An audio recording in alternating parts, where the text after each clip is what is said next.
ஓடி விளையாடு ஓய்ந்திருக்கலாகாது. அதுக்கு தான் சூப்பர் சரவணா ஸ்டோர்ஸ்ல சம்மருக்கு ஆடைகள் வாங்கும் போது outdoor games free.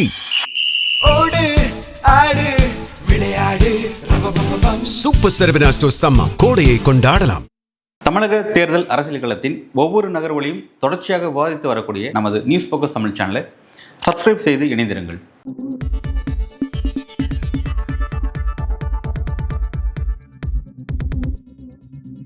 News focus Tamil நேயர்களுக்கு வணக்கம். இன்று நம்மோடு இணைந்திருப்பவர் ஜேர்னலிஸ்ட் அன்பழகன் அவர்கள். வணக்கம். நடைபெற இருக்கக்கூடிய நாடாளுமன்ற சிறப்பு கூட்டத்தொடரில் தொகுதி மறைவரை பற்றியான டிஸ்கஷன் நடக்க இருப்பதா செய்தி வெளியாயிருக்கு. என்ன அது பின்னணி என்ன சார்? ஃபர்ஸ்ட் அதை பற்றி பேசுறதுக்கு முன்னாடி இன்றைக்கு ஸ்டாலின் அவர்கள் ரொம்ப காட்டமாக, அதாவது இப்படி ஒரு காட்டமாக அவர் பேசுவார் அப்படிங்கிறது வெளிப்படையாகவே, ஏன்னா அவர் காப்பந்து முதல்வராக இருக்காரு. அவர் பிரதமரை நோக்கி இப்படி ஒரு விஷயத்த சொல்லியிருக்கிறார். என்ன சொல்றாரு அப்படின்னா, 1950களையும் 60களையும் பார்த்த அந்த திமுகவை நீங்கள் திரும்ப பார்க்க வேண்டியிருக்கும். ஒட்டுமொத்த இந்தியாவுமே தமிழ்நாட்டை நோக்கி நாங்கள் திரும்பி பார்க்க வச்சுருவோம். அதாவது நான் மிரட்டுறேன்னு நினைக்காதீங்க, அப்படி நினச்சிட்டு எனக்கு கவலை கிடையாது, அது வெளிப்படையாக நான் மிரட்டுறேனே வச்சுக்கோங்களேன் அப்படிங்கிறாரு. அந்தளவுக்கு என்ன சொல்கிறாருன்னா, தேர்தல் ஆட்சி அதிகாரம் எல்லாம் எங்களுக்கு 2ஆம் பட்சம் தான், சுயமரியாதை எங்களுடைய பிரதான விஷயம். தமிழ்நாட்டுக்கு ஒரு பிரச்சனை, தமிழ்நாட்டோட ஆபத்து பேராபத்து வாசல் வந்துருச்சு, நாங்கள் சும்மா விட மாட்டோம். தொகுதி மறுவரைங்கிற விஷயத்தை நீங்கள் தொட்டீங்க அப்படின்னா உங்களை, அதாவது இந்தியாவை திரும்பி பார்க்குற மாதிரி தமிழ்நாட்டை இந்தியாவை திரும்பி பார்க்கும், அந்த அளவில் உங்களுக்கான ஒரு நெருக்கடி இருக்கும் அப்படின்ற அளவு ரொம்ப காட்டமாக மிரட்டக்கூடிய இடத்துல ஸ்டாலின் அவர்கள் ஒரு அடி அடிச்சிருக்காரு. இந்த அடிங்கிறது உண்மையிலே எதிர்பார்க்காத அடி. சாஃப்டாக பேசியிருக்கலாம், ஏன்னா நாடாளுமன்ற கூட்டத்தொடர் கூட இருக்குது. அது கூட்டப்படக்கூடிய கூட்டத்தொடரில் வலுக்கட்டாயமாக கூட்டப்படுகிறது அப்படின்னு விஷயத்த சொல்லியிருக்காரு.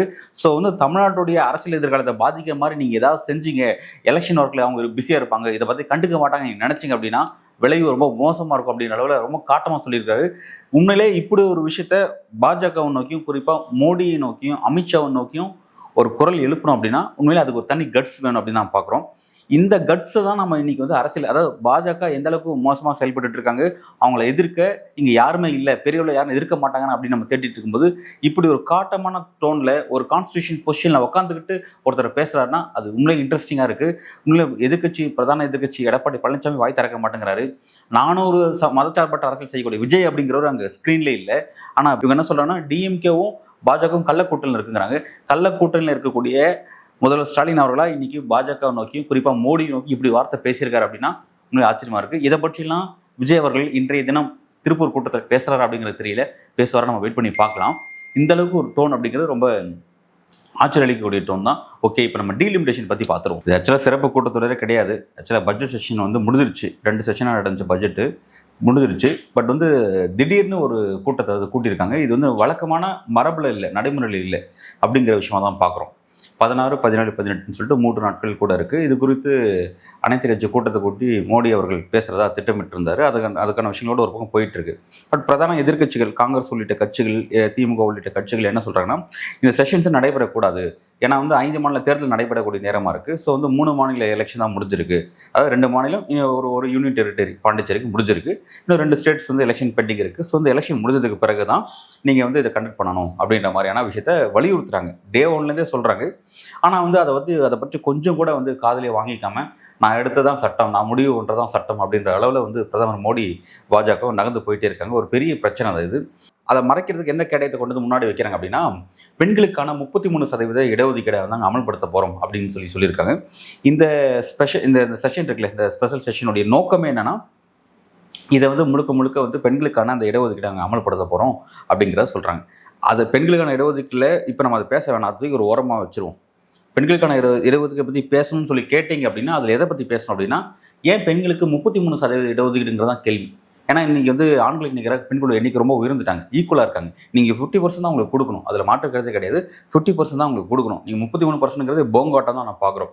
ஆனால் இப்போ அதை பற்றி பேசணும் அப்படின்னா, பெண்களோட இடஒதுக்கீடு பற்றி பேசுகிறதா 2023, அதாவது மக்களவைத் தேர்தலுக்கு 1 வருஷத்துக்கு முன்பே பிரதமர் மோடி அதை கொண்டு வந்துட்டு மக்களவைத் தேர்தலில் பிரச்சாரம் என்ன கொண்டு வந்தார்னா, பெண்களுக்கு 33% இடஒதுக்கீடு கொடுத்த அந்த நாரி சக்தி காத்த தெய்வமே அப்படின்னு சொல்லிட்டு இந்த பிளான்னு சொல்லி அவங்க பிரச்சாரம் பண்ணிக்கிட்டாங்க.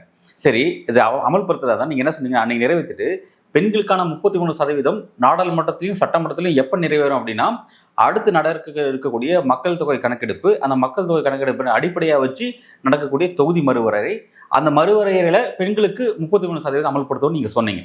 சரிங்களா? இது அப்போ சொன்னீங்க 2023 இந்த சட்டம் கொண்டு வரும்போது சொன்னீங்க. இப்போ 2026 தானே வருது. இப்போ எதுக்காக இது நீங்கள் செய்கிறீங்க? இது கடையில் இன்னொரு விஷயத்தை கவனிக்கணும். ஆல்ரெடி வந்து சென்சஸ் விஷயத்தை ரொம்ப கஷ்டப்பட்டு பெருந்தன்மையாக வந்து அந்த வேலையை ஆரம்பிச்சிருக்காங்க. இப்போ தான் 2021 செஞ்சிருக்க வேண்டிய சென்சஸ் ஆக்டிவிட்டி நடக்கல. கொரோனா காலமாகட்டும்னு சொல்லி நீங்கள் தள்ளி போயிட்டீங்க. தள்ளி போட்டு திடீர்னு இப்போ ஆரம்பிச்சிருக்கீங்க. சரி, ஓகே, நல்ல விஷயம். அது போயிட்டு இருக்குல்ல. இப்போ எதுக்கு வந்து நீங்கள் இந்த பெண்களுக்கான இடஒதுக்கீடு இப்போ நீங்கள் கொண்டு வரீங்க? அது ப்ராசஸில் நடக்குதுன்னு போகுது. இப்போ எதுக்கு நீங்கள் கொண்டு வரணும்?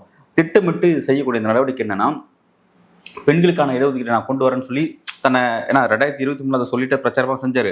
ஆனால் இது அவ்வளோ அவசரம் செய்யறது நீங்கள் 2023 இதை நிறைவேற்றிருக்கலாம். அப்போயே நடைமுறைப்படுத்திருக்கலாம். இப்போ நீங்கள் நடைமுறைப்படுத்துற நோக்கம் என்னன்னா, இப்போ இதோட பின்விளைவில் டீலிமிட்டேஷன்ங்கிற ஒரு விஷயத்தை கொண்டு வந்து ஃபிக்ஸ் பண்ண போகிறாங்க. அது என்ன அப்படின்னா, இப்போ புதிய பார்லிமெண்ட்டில் நமக்கு தெரியல, அதாவது நாடாளுமன்றத்தோட எம்பிக்களோட எண்ணிக்கை அதிகமாக இருக்குது. அந்த அளவுக்கு இருக்கைகள் போட்டிருக்காங்க.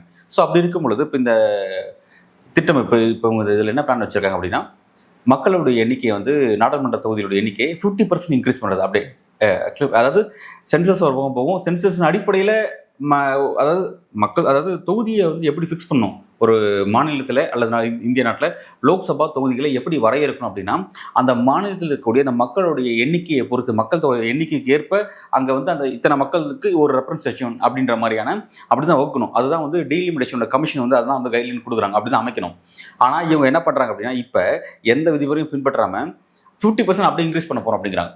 100 வச்சிருந்தவங்களுக்கு 150, அதே மாதிரி 50 வச்சிருந்தவங்களுக்கு 75 அப்படிங்கிற மாதிரி வந்து அப்படி டக்குன்னு அப்படி இன்க்ரீஸ் பண்ண போகிறாங்க. இந்த மாதிரியான ஒரு ஆக்டிவிட்டி செய்ய போகிறாங்க. இப்போ இதுதான் பெரிய சிக்கல விஷயமா இருக்குது. ஏன்னா இப்போ நமக்கு 543 நாடாளுமன்ற லோக்சபாவோட எண்ணிக்கை இருக்குது. இப்போ இதை 816 உயர்த்த போகிறோம் அப்படின்ற ஒரு முடிவு எடுத்திருக்காங்க. அதை அந்த 816 ஆக்கிட்டு நாடாளுமன்றத்தில் 273 பெண்களுக்கான ரெப்ரசன்டேஷன் வந்து கொடுக்கறதா சொல்கிறாங்க. பாருங்க, இப்போ பார்த்துக்கோங்க. இப்போ நம்மளோட பெண்களுக்கான ரெப்ரசன்டேஷன் வந்து பார்த்தீங்கன்னா கிட்டத்தட்ட 100-150 சம்திங் தான். ரொம்ப கம்மியாக இருக்குது. ரொம்ப கம்மியாக இருக்குது. இப்போ இவங்க என்ன பண்ண போகிறாங்கன்னா, 273 பெண் நாடாளுமன்ற உறுப்பினர்கள் நாடாளுமன்றத்துக்கு வர போகிறாங்க. அந்த ஆக்டிவிட்டி இப்போ நாங்கள் செய்ய போகிறோம் அப்படின்னு சொல்கிறாங்க. சரி, வர்றது நல்ல விஷயம். இதை எதன் அடிப்படையில் செய்றீங்க? அதை செய்வதுக்கு ஒரு நியாயமான ஒரு ப்ரொசீஜர் வேண்டாமா? எந்த விதமான தர்க்கமும் எந்த விதமான ஒரு ப்ரொசீஜருமே இல்லாமல் நீங்கள் பாட்டு நீங்கள் வச்சதான் சட்டம் நம்பர் போடுங்க. 2011 மக்கள் தொகை கணக்கெடுப்பு அடிப்படையில் தான் கொண்டு வரேன்னு சொல்கிறாங்களே மத்திய அரசு. 2020 மக்கள் கணக்கெடுப்புங்கிறது தப்பு. 2021 மக்கள் தொகை கணக்கெடுப்பு எடுக்கல. 2011 யூபிஏ கவர்மெண்ட் எடுத்த மக்கள் தொகை கணக்கெடுப்பு, அன்றைய காங்கிரஸ் கவர்மெண்ட் எடுத்தது. அதில் கிட்டத்தட்ட 5 லட்சம் கிளரிக்கல் எரர் இருக்கதா சொல்லி காங்கிரஸே சொல்லிட்டாங்க. காங்கிரஸ் கவர்மெண்ட் சொல்லியிருந்தாங்க. அப்புறம் அதுக்கப்புறம் அந்த பாஜக கவர்மெண்ட் சொன்னாங்க. அதில் நிறைய குளறுபடிகள் இருக்குது. குறிப்பாக எஸ்சி மக்கள் மற்றும் எஸ்டி மக்களுடைய அந்த கணக்கெடுப்பில் நிறைய லேக்ஸ் இருக்குது. ஒரு கிளாரிட்டி கிடைக்கல அப்படின்றத நீங்கள் சொன்னீங்க. இப்போ அதை எதுக்கு வச்சு இப்போ நீங்கள் செய்கிறீங்க? அப்போ செய்கிறது தான் இப்போதுக்கு நீங்கள் மக்கள் தொகை கணக்கெடுப்பு ஆரம்பிச்சிருக்கீங்க. நீங்கள் என்ன சொன்னீங்க? இந்த மக்கள் தொகை டேட்டா இப்போ 2011 எடுத்த டேட்டா உங்கள்கிட்ட 2023 இருந்துச்சுல, பெண்களுக்கான ரிசர்வேஷன் நீங்கள் பார்லிமெண்ட்ல கொண்டு வரும்போது அப்போவே அதை வச்சு அமல்படுத்த போறேன்ட்டு சொல்லி அங்கேயே அமல்படுத்த இருக்க வேண்டியதானே? இது எதுக்கு இவ்வளோ நாள் கழிச்சு 3 வருஷம் கழிச்சு இப்போ எதுக்கு அமல்படுத்துறீங்க? இது பர்பஸாக அவங்களோட நோக்கம் என்னன்னா, தொகுதி மறுவரையை அவங்க வந்து இன்க்ரீஸ் பண்ணுறதுக்கு பிளான் வச்சுட்டாங்க. அதுக்கு ஒரு அந்த விஷயத்துக்கு ஒரு பூச்சாண்டி வேலை காட்டுறதுக்காக தான் பெண்களுக்கான 33% கொண்டு வந்து வைக்கிறோம் அப்படின்றதான் அது கொண்டு வந்து 5 மாநில தேர்தலுக்கு பிறகு கொண்டு வந்திருக்கலாம். ஏன் 5 மாநில தேர்தலுக்கு முன்னாடி நடத்தல? இப்போ இந்த தேர்தல் காலகட்டத்தில் என்னன்னா, தென்னிந்தியாவில் 2 ஸ்டேட்ஸ் இப்போ எலெக்ஷன் ஆகிற 2 ஸ்டேட் பார்த்தீங்கன்னா, ஒன்று வந்து தமிழ்நாடு, இது இன்க்ளூடிங் கேரளாவுக்கு முடிஞ்சிச்சு. இப்போ கேரளா, தமிழ்நாடு இது நம்ம தான் எலெக்ஷன் நடந்துட்டு இருக்கு. இப்போ இங்கிருந்து தான் பெரிய அளவில் பிரச்சனை வரும். தொகுதி மறுவரைன்னு எடுத்தாவே பிரச்சனை தமிழ்நாட்டு இந்தியாவுடைய தென்னிந்தியாவில் தான் பெரிய அளவில் எதிரொலிக்கும். அதே மாதிரி வடகிழக்கு மாநிலங்கள்லேருந்து எதிரொலிக்கும். சிறிய மாநிலங்கள் அங்கெல்லாம் வந்து பார்த்தீங்கன்னா, அதாவது ஒன்றும் இல்லைங்க, சிம்பிள் விஷயம். 1971 வந்து தொகுதி மறுவரை செய்யணும். அப்போ செய்யலை. அப்போ அதான் கடைசியாக செஞ்சது. அதுக்கப்புறம் என்ன நடந்துச்சு அப்படின்னா, 76 செய்யும் பொழுது மக்கள் தொகையோட கணக்கெடுப்பை வந்து நம்ம கண்ட்ரோல் பண்ண வேண்டியது இருக்குது, குடும்ப கட்டுப்பாடு நோக்கி நகர வேண்டியது இருக்குது அப்படின்னு மாதிரியான ஒரு தேசிய அளவில் ஒரு கொள்கையை வகுக்கிறாங்க. கொள்கையை வகுத்து இந்த வந்து எல்லா ஸ்டேட்ஸும் பின்பற்றுன்ற ஒரு நடைமுறையை அன்றைக்கி கொண்டு வராங்க. குடும்ப கட்டுப்பாடெல்லாம் அமல்படுத்திட்டு அதுக்கப்புறம் நம்ம வந்து தொகுதி மறுவரை நோக்கி நகரலாம்னு சொல்லிட்டு தள்ளி போட்டாங்க. அப்படி தள்ளி போட்டு பார்த்தீங்கன்னா கிட்டத்தட்ட வந்து இதுவரையுமே தள்ளி போட்டிருந்தாங்க. இதுக்கப்புறம் வந்து எதுவுமே வந்து மாற்றவே கிடையாது. கடைசியாக 2002 அன்றைக்கி தான் வந்து டீலிமிட்டேஷன் கமிஷன் அமைச்சாங்க. அப்போ அது என்னன்னா, நம்பர்ஸை மாற்றலை, நம்பர்ஸ்குள்ளே இருக்கிற பவுண்டரியை மட்டும் மாற்றிக்கிட்டாங்க. அதாவது எல்லை மட்டும் ஒரு சட்டமன்ற தொகுதி போன எலெக்ஷனில் பார்த்தீங்கன்னா வந்து சென்னையில் இருக்கிற சட்டமன்ற தொகுதி பார்த்தீங்கன்னா வந்து பக்கத்தில் இருக்கிற திருவள்ளூர் டிஸ்ட்ரிக்டோட இருக்கும். இப்போ அதை வந்து சென்னையோட இணைக்கிறேன் அப்படின்ற மாதிரி இந்த மாதிரி சின்ன ஆல்ட்ரேஷன்ஸ் பண்ணிக்கிட்டாங்க. நம்பர்ஸை மாற்றலை, இப்போ வரையும் மாற்றாததுக்கான காரணம் என்னன்னா, குடும்ப கட்டுப்பாடு விஷயத்தை அமல்படுத்தணும் அப்படிங்கிற விஷயத்த சொன்னாங்க. ஆனால் அந்த குடும்ப கட்டுப்பாடை தேசிய அளவில் கொண்டு வந்த அந்த கொள்கையை கரெக்டாக பின்பற்றியது தென்னிந்தியா கரெக்டாக பின்பற்றுறாங்க. அதே மாதிரி வடகிழக்கு மாநிலங்கள் அதை பின்பற்றுறாங்க. மற்றபடி பிரச்சனை இல்லை. இந்த மத்திய இந்தியா, அதாவது இன்னைக்கு இந்த பசு பெல்ட்னு சொல்லக்கூடிய இருக்கு, இந்த இந்தி பேசும் மாநிலங்கள் அங்கெல்லாம் ப்ராப்பராக இதை ஃபாலோ பண்ணவே இல்லை. பீகார், உத்தரப்பிரதேஷ், மத்திய பிரதேஷ், ராஜஸ்தான், ஒரிசா இந்த மாதிரியான பகுதியில் ஒரு சில கூட ஓரளவுக்கு இருக்குன்னு வைங்களேன். நிறைய இடம் ஒரு சில எக்ஸாக்டாக தெரியல.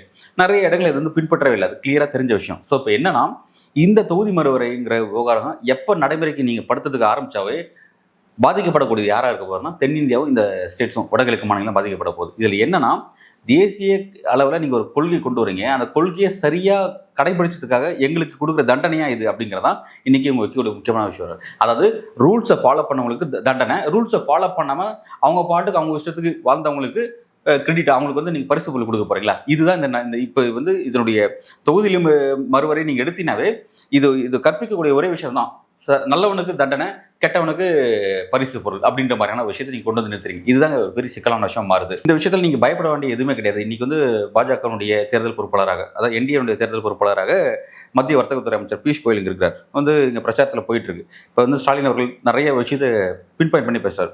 மத்திய பாஜக அரசு இங்கே தமிழ்நாட்டுக்கு கொடுத்த துரோகம், செஞ்ச துரோகம் என்ன, இங்கே வந்து கொடுக்க மறுத்த நமக்கு நலத்திட்டங்கள் என்னென்ன மறுத்தாங்க அப்படிங்கிறதெல்லாம் நிறைய பேசிட்டு போறாரு. அதில் முக்கியமான ஒரு பிரச்சனை வந்து இப்போ வந்து வெடிச்சிருக்கு, இந்த டீலிமிட்டேஷன்ங்கிற விவகாரம்.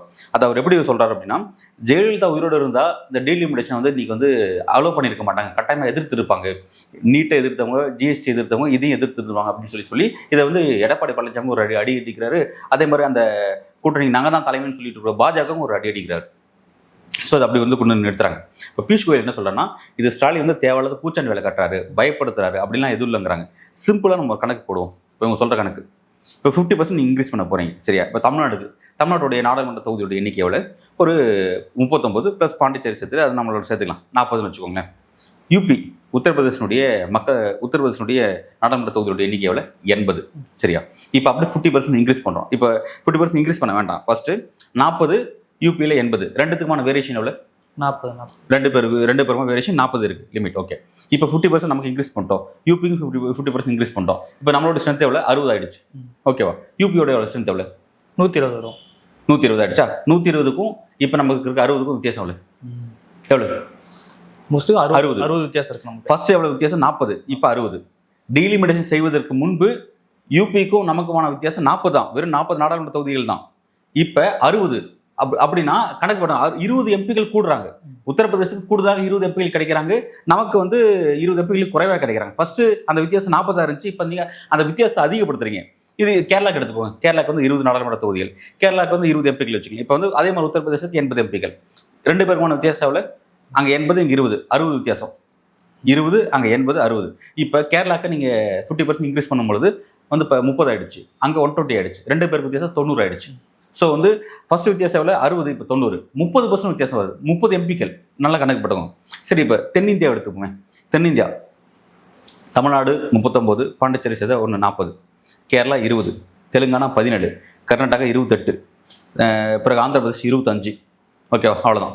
கேட்டால் டோட்டல் வந்து 130 தொகுதிகள். இப்போ அதே மாதிரி வந்து இப்போ நீங்கள் அதே மாதிரி இது எடுத்துக்கோங்க, நார்த் இந்தியா எடுத்துக்கோங்க. ராஜஸ்தான் 25, உத்தரப்பிரதேஷ் 80, மத்திய பிரதேஷ் 29, பீகார் 40, பிறகு வந்து சத்தீஸ்கர் 11, ஜார்க்கண்ட் வந்து ஒரு 14, குஜராத் 26, ஹரியானா ஒரு 10, உத்தரகாண்ட் ஒரு 5.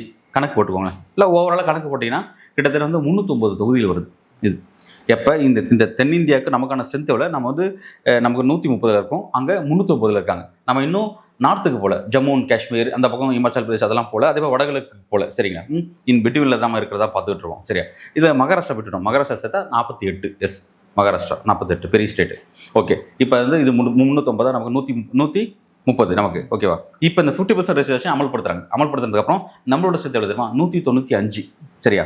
ஆஃப்டர் 50% ரிசர்வேஷனுக்கு அப்புறம், இந்த 50% இந்த இன்க்ரீஸ் பண்ணதுக்கப்புறம், டீலிமிட்டேஷனுக்கு பிறகு 195. அங்கே எவ்வளோ தெரியுங்களா? அங்கே வந்து 155 கூடுது. அப்போ கணக்கு போட்டால் 464 சீட்ஸ் அவங்களுக்கு கிடைக்குது. மெஜாரிட்டி இல்லை, 464 சீட்ஸ் அவங்களுக்கு கிடைக்குது. இப்போ அதாவது இப்போ 390 இருக்காங்க. இந்த 50% ரிசர்வேஷன் அப்ளை பண்ணால் அவங்களோட 390ங்கிற நம்பர் 464 மாறும். சரியா? 464 மாறுது, நமக்கு 195 மாறுது. ஓகேவா? ரைட். இப்போ ரெண்டு பேருக்குமான வித்தியாசம் எவ்வளோ தெரியுங்களா? டீலிமிட்டேஷன் முன்னாடி சவுத் இந்தியாவோட ஸ்ட்ரென்த் வந்து 130, அங்கே வந்து 390 இருந்துச்சு. ரெண்டு பேருக்குமான வித்தியாசம் 179 இருந்துச்சு. இப்போ ஆஃப்டர் டீலிமிட்டேஷன், இந்த 50% ரிசர்வேஷனுக்கு அப்புறம் நம்மளோட ஸ்ட்ரென்த், சவுத் இந்தியாவோட ஸ்ட்ரென்த் வந்து 195, வட மாநிலத்தோட ஸ்ட்ரென்த் எவ்வளோ? 464. ரெண்டு பேருக்குமான வித்தியாசம் 269. சரியா? முன்னாடி டீலிமிட்டேஷனுக்கு முன்னாடி இப்போ நம்ம சிட்டிங்கில் கரண்ட் டைமில் நம்ம பேசிட்டு இருக்கும்போது இந்தியாவை ஆட்சி செய்ய தேவையான நம்பர்ஸ் வந்து எல்லாம் மேஜிக் நம்பரோட 273, 273 எண்ணிக்கை வேணும். இந்த டீலிமிட்டேஷன் அமல்படுத்தப்பட்ட பிறகு வந்து கிட்டத்தட்ட 410, 496, 410 தேவைப்படும். அதான் மேஜிக் நம்பராக மாறப்போகுது. சரியா? இப்போ இந்த டீலிமிட்டேஷனை அமல்படுத்துறதுக்கு பிறகு இந்த 50% டீலிமிட்டேஷன் அமல்படுத்துறதுக்கு அப்புறம் 464 வட மாநிலங்கள் மட்டும் கிடைக்குது. அப்போ மேஜிக் மார்க் எவ்வளோ? 410. அப்போ அங்கே மட்டும் எவ்வளோ? அங்கே இருக்க 464. சரியா, சவுத் இந்தியா விட்டுட்டோம், மேலே வந்து நார்த்தை விட்டுட்டோம், வடகிழக்கு விட்டுட்டு மத்திய அதாவது பசு பெல்ட்டில் மட்டும் நம்ம பேசிட்டு இருக்கோம். பசு பெல்ட்டை மட்டும் எடுத்து பேசினா 464 அவங்களுக்கு வேணுங்கிற மேஜிக் மார்க் 410 அங்கேயே கிடச்சிருச்சு. சிம்பிளாக முடிஞ்சிருச்சு.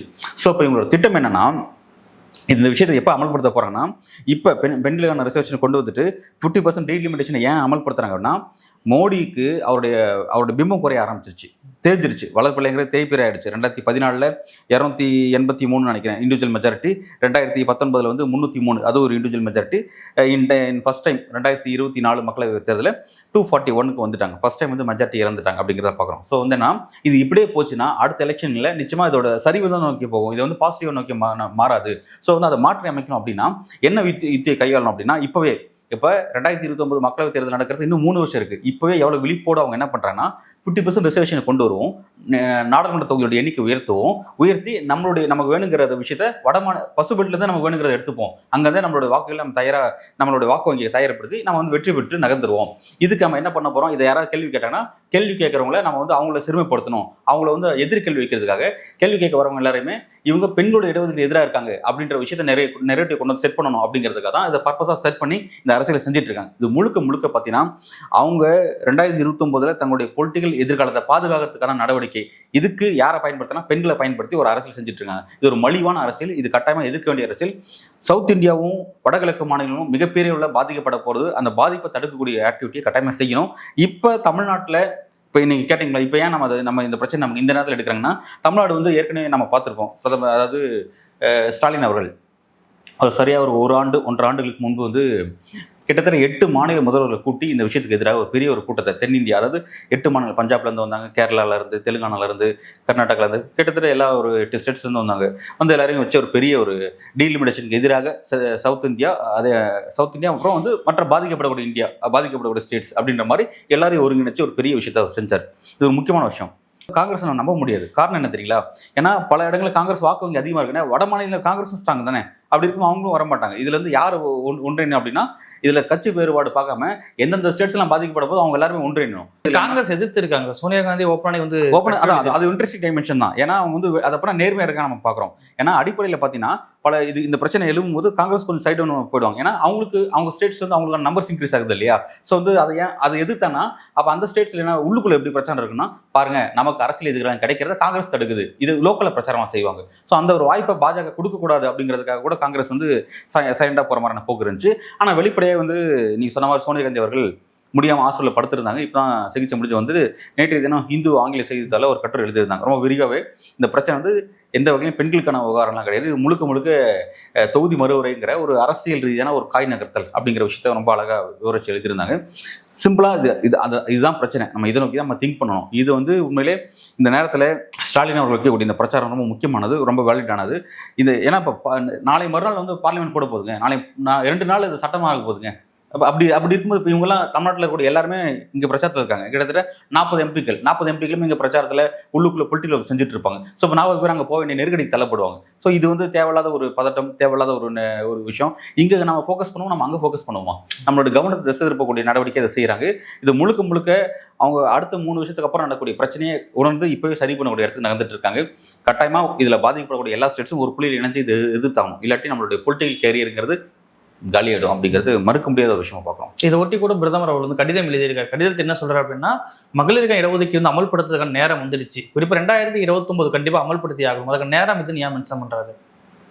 அதான் மறுபடியும் அதாவது அவங்க ஒரு பிரச்சாரத்தை முன்னெடுத்துறாங்க. அடுத்த 3 வருஷத்துல சாதிக்க வேண்டிய விஷயம், அடுத்த 3 வருஷத்துல மீண்டும் இதே பிரதமர் மோடியே பிரதமராக வச்சு தங்களுடைய இந்த நாற்காலியை, இந்த PM நாற்காலியும் பாஜகவுடைய இந்த பொலிட்டிக்கல் எதிர்காலத்தையும் RSS பொலிட்டிக்கல் எதிர்காலத்தையும் தக்க வைக்கணும் அப்படின்னா அதுக்கு இப்போ இருக்கிற அந்த பேட்டர்ன் அப்படியே இருக்கணும், இந்த சிஸ்டம் அப்படியே இருக்கணும், இது எந்த வகையிலும் பாதிக்கப்படக்கூடாது. ஸோ அப்படி இருக்கும்போது அதாவது கடைசி நேரத்தில் வந்து எக்ஸாமுக்கு கடைசி நேரத்தில் படிக்கிற மாதிரி பழக்கம் பாஜக இல்லை. அவங்க என்னன்னா முன்கூட்டியே திட்டமிட்டு 3 வருஷத்துக்கு முன்பே இதை திட்டமிட்டு ரொம்ப அழகா இப்போ நீங்கள் இதை தான் செய்கிறீங்கன்னா 2023 செஞ்சுருக்கலாம் இல்லைங்க. அதை ஏன் 2023 நீங்கள் செய்யலை? நீங்கள் சென்சஸ் எடுத்து சொல்லிட்டு சென்சஸ்க்கு அப்புறம் தான் செய்கிறதா சொன்னீங்க. சென்சஸ் இப்போ தான் ஆரம்பிச்சிருக்கீங்க, மாடல் சென்சஸ் இப்போ தான் முடிச்சுட்டு இப்போ வந்து ஆக்சுவல் சென்சஸ் ஆரம்பிச்சிருக்கீங்க, அது போயிட்டு இருக்கு. இந்த சென்சஸ் முடியறதுக்கு சில பல ஆண்டுகள் ஆகும், சரிங்களா? அப்புறம் அதெல்லாம் வந்து கிராஸ் செக் பண்ணணும். ஸோ வந்து இதை வந்து நீங்கள் எப்போ செஞ்சிருக்கணும்? 2023 நீங்கள் செஞ்சிருக்கணும். அப்போ ஏன்னா நீங்கள் ஏற்கனவே சொன்ன மாதிரி காங்கிரஸ் கவர்மெண்ட் எடுத்த அந்த சர்வே அடிப்படையில் நீங்கள் செய்கிறீங்க. இப்போ அப்போவே செஞ்சிருக்க வேண்டியது எதுக்கு இப்போ நீங்கள் செய்கிறீங்க? சரி, நீங்கள் பெண்களை பாதுகாத்து முடிவு எடுத்தால் 50% கொடுக்க வேண்டியது தானே? ஏன் வந்து 33 கொடுக்குறீங்க? எதனால் 33 முடிவு பண்ணீங்க?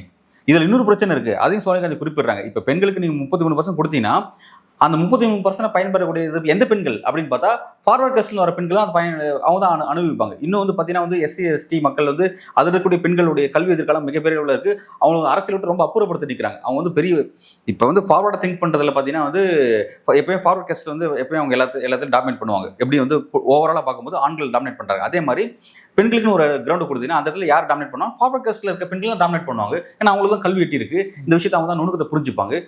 ரெண்டாவது அவங்களுடைய கணவன்மார்களும் அவங்களுக்கு ஹெல்ப் பண்ணுவாங்க. ஸோ வந்து அப்படிதான் பயன்பெறக்கூடிய இடத்துக்கு நகரப்படும். இதுலேயும் நீங்கள் வந்து உள்ஒதுக்கீடு கொடுக்கணும். இதுலேயும் ஓபிசி ரிசர்வேஷன் அமல்படுத்தணும்.